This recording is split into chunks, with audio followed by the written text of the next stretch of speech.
This is a story about a girl named Lucky.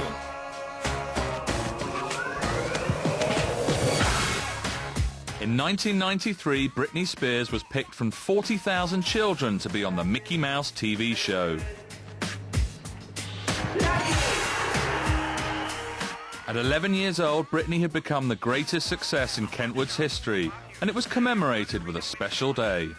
Now, therefore, I, Mayor of the town of Kentwood, do hereby proclaim Saturday, April the 24th, 1993, Britney Spears Day. Britney, the Kentwood community is proud of your accomplishments. This home movie shows Britney Spears Day was not only a tribute, but a send-off, as the Little League baseball team presented her with a special Mickey Mouse cake. Town must have been very proud. Right, we were. Britney sang Dolly Parton's I Will Always Love You. This was a farewell to Kentwood. Aged only 11, she was moving to Orlando, Florida, home of the Walt Disney Company. Britney Spears burst onto TV screens across America. The footage was no longer shaky or amateur. It was slick and choreographed. The Mickey Mouse Club was like the big deal. All of the kids, I remember coming home after school watching the Mickey Mouse Club. Everybody, it was just something that everyone did. And it was such a fun show. And like the people on the Mouseketeers, the girls and the boys, they were like the role models for everybody. You wanted to be like the Mouseketeers. And then she got picked to be one, and it was just wonderful. She loved it. Those were probably some of the best years of her life, being a Mouseketeer so far. She loves it. She'll still talk about it today. Britney's co-workers that year included Christina Aguilera and Justin Timberlake. This is her performing a Chaka Khan cover with Justin. The lyrics, I feel for you, I think I love you, would turn out to be prophetic. These are kids who wanted to be performers and stars from an extremely early age, frighteningly young. And they went and worked at it from the time they were 8. And they were doing it from the time they were 12. Hi, I'm Little Sister Amy. And I'm Little Sister Carol, and this is the Little Sisters Talk Show. By the time they were 16, they were entertainment robots. Yeah. And everyone in our audience today will receive a free I'd rather have a blister than a big sister t-shirt. And it seemed like they were exploited because when you asked them a question, their eyes went like this and they answered in a way that had to do with God and their kids who looked up to them and being a good role model and, you know, y'all. And, I mean, it seemed like they were robots. So, sure, you're free to think that they were exploited, but these kids were working at it for years. Britney's success inspired the next generation of Kentwood girls. An hour's drive out of the town, here in a motel on the side of Interstate 55, the American dream is in action once again. This is 12-year-old Taylor Horn. Kinds of love, love to last. Everyone compares me and Britney, and I think it's because we're both from the same town, and we're both two girls who sing, and we both have the same voice coach, so that has a lot to do with it. But I'm really nothing like her, because she does, even though I'm starting to do pop, it's kind of a different kind of pop. Certainly, she's not as big as Britney. Not yet. If you're looking for comparison, but Do you think she could be as big as Britney? I think she will be. I think any of her handlers will tell you the same thing, that she has the same drive and the same ambition, and you know, where other kids are out playing, she's inside practicing singing hours at a time. Love that's on the square, I can't. I've coached Justin Timberlake, as we're now coaching his brother Jonathan Timberlake, who's following in his footsteps.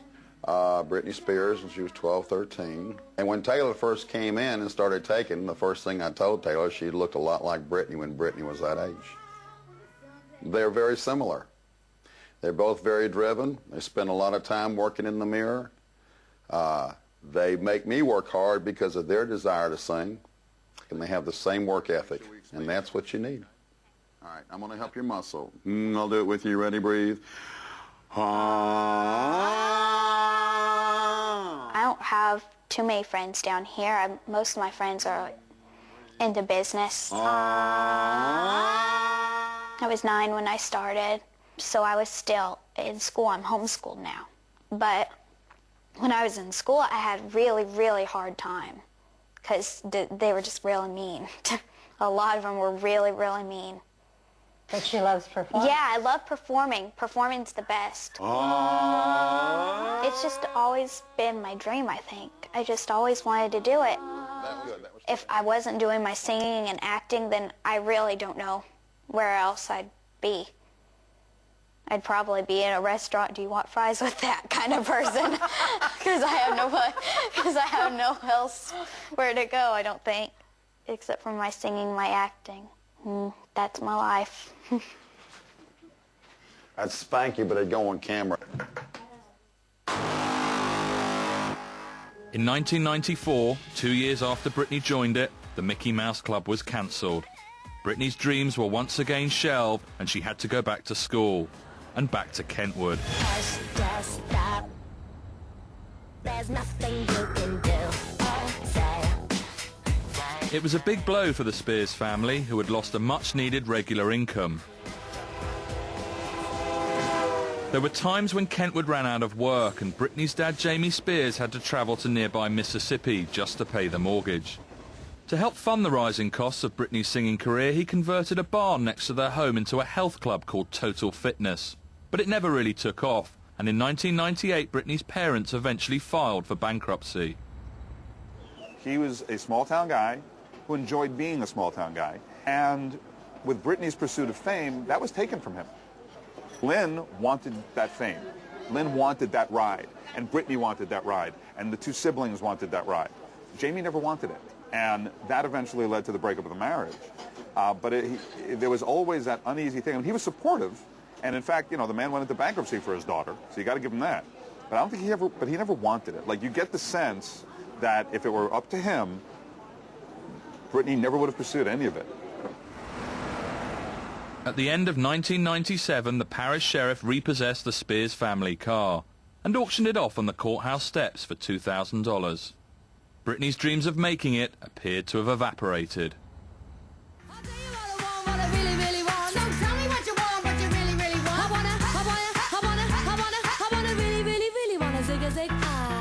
But on the other side of the Atlantic, a new wave of music would change the Spears' family fortunes. Formulaic pop was popular again, and the revival was missing just one type of act, a female solo artist. We all blamed you. You know, we didn't have Take That. You know, we didn't have any of this stuff. Bras, what were they called? Bras. Yeah, okay. We didn't have them either. So Britney's our fault, you're saying? Well, what I mean to say is, you know, we didn't have this kind of music for a long time. At the end of the 90s, the music industry in America decided there was an unexploited market. We kind of realized that there was, in general, in America, a lack of music kind of catering to young teenagers. This is America's Simon Cowell, Lou Pearlman of Transcontinental, who diversified from the aviation business into teen pop after a moment of epiphany at a New Kids on the Block concert.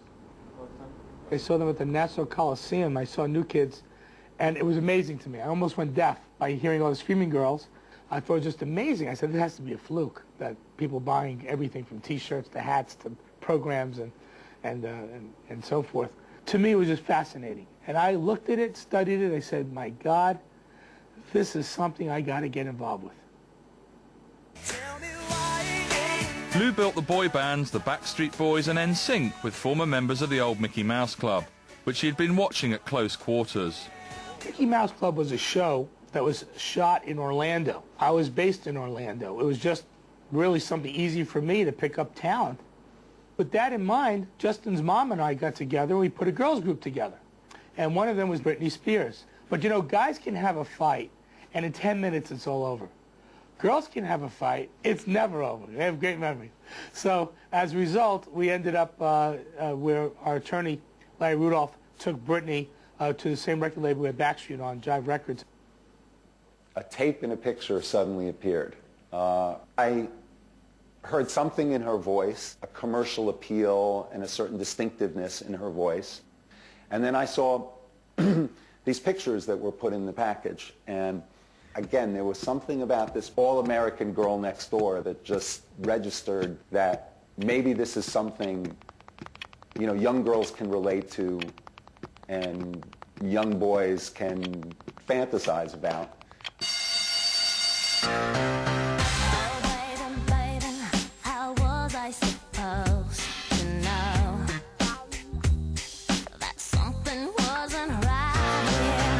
First one, Hit Me Baby One More Time, was recorded. We knew we had a hit, but it was really when the video for that song got made that we knew we had something that could be explosive.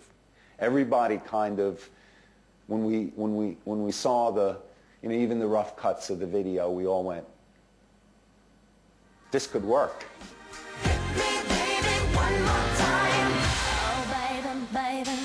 It was a striking debut, with Britney cavorting around like the naughtiest of schoolgirls. Well, that's like the archetype of like what a sleazy 36-year-old guy wants. A 16-year-old, super hot, nubile woman taking this once pure image and just injecting it with this images like from Hustler magazine or something, you know. If you look great and you have a great body, some people want to flaunt it, but you never saw her naked. You never saw her totally, you know, nude. She wasn't Playboy or anything. And she kept an image to a point where it was voluptuous, it was sexy, and that's what sold. And just like Madonna, I mean, it sells. I was actually driving in my car to school, and then I heard her song on the radio, and it was just like, I remember I called her mom, Miss Lynn. I was like, I just heard Britney on the radio. And we were all screaming and crying in the car. It was just so funny.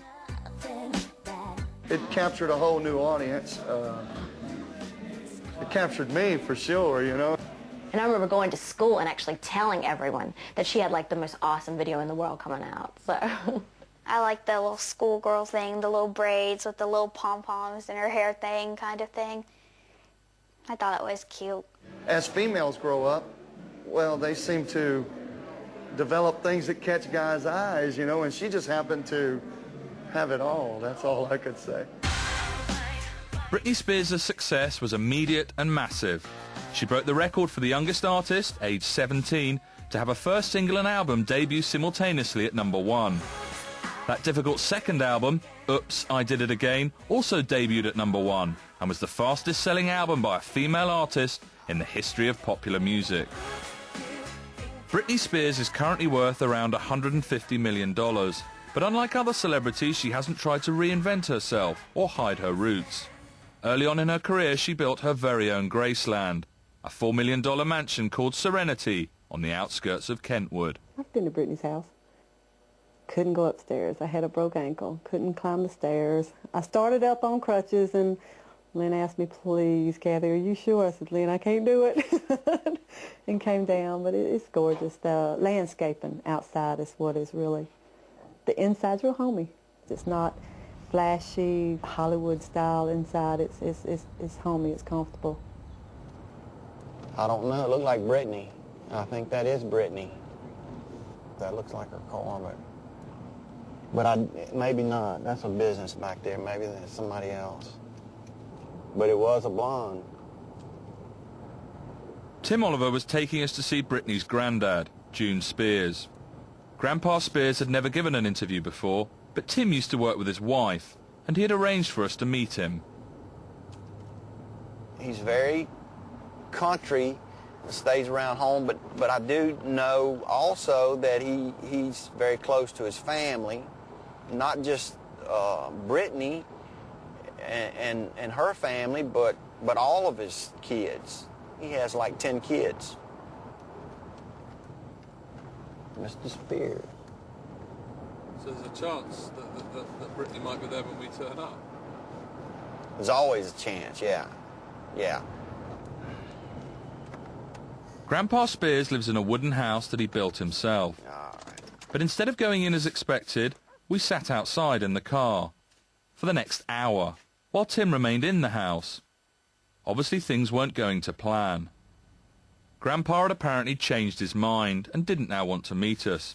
In fact, he told Tim that if he brought us in, he might have to get down his 9mm. So he doesn't want to play? That's what he says. He's a stubborn old coot, I tell you. And the thing is, like I say,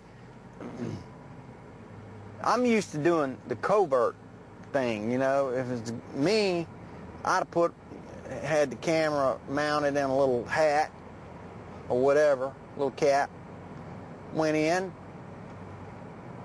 had the big conversation with him, and then...